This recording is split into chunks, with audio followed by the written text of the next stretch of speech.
தி Garuda media தளத்திற்கு வரவேற்கிறேன். வாழ்த்துக்களுடன் ராமச்சந்திரன் பேசுகிறேன்.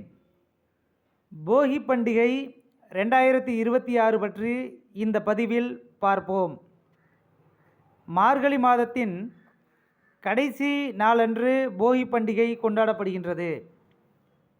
வீட்டில் உள்ள பழைய மற்றும் தேவையில்லாத பொருட்களை அகற்றி வீட்டில் புதியன வந்து புகுதல் வேண்டும் என்ற நம்பிக்கையில் போகி பண்டிகை கொண்டாடப்படுகின்றது.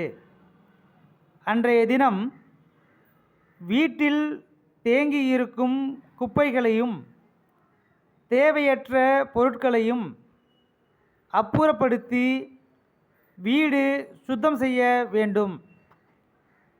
இவற்றோடு கெட்ட பழக்க வழக்கங்கள், ஒழுக்கக்கேடுகள், உறவுகளிடம் ஏற்பட்ட மனக்கசப்புகள் போன்ற வேண்டாத எண்ணங்களையும் அக்னி குண்டத்தில் எரிந்து வீட்டை மட்டுமல்ல மனதில் இருக்கும் தீய எண்ணங்களையும் தவறான எண்ணங்களையும் நீக்க வேண்டும் என்பதே போகி பண்டிகை கொண்டாடுவதில் உள்ள தத்துவம்.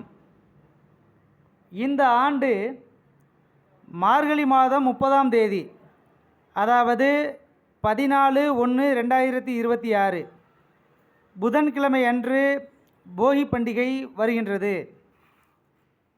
இந்த போகி பண்டிகையை கொண்டாடி வரும் காலங்களில் சகல வளமும் பெற்று சிறப்புடன் வாழ்வோம். மீண்டும் ஒரு நல்ல பதிவில் சந்திப்போம்.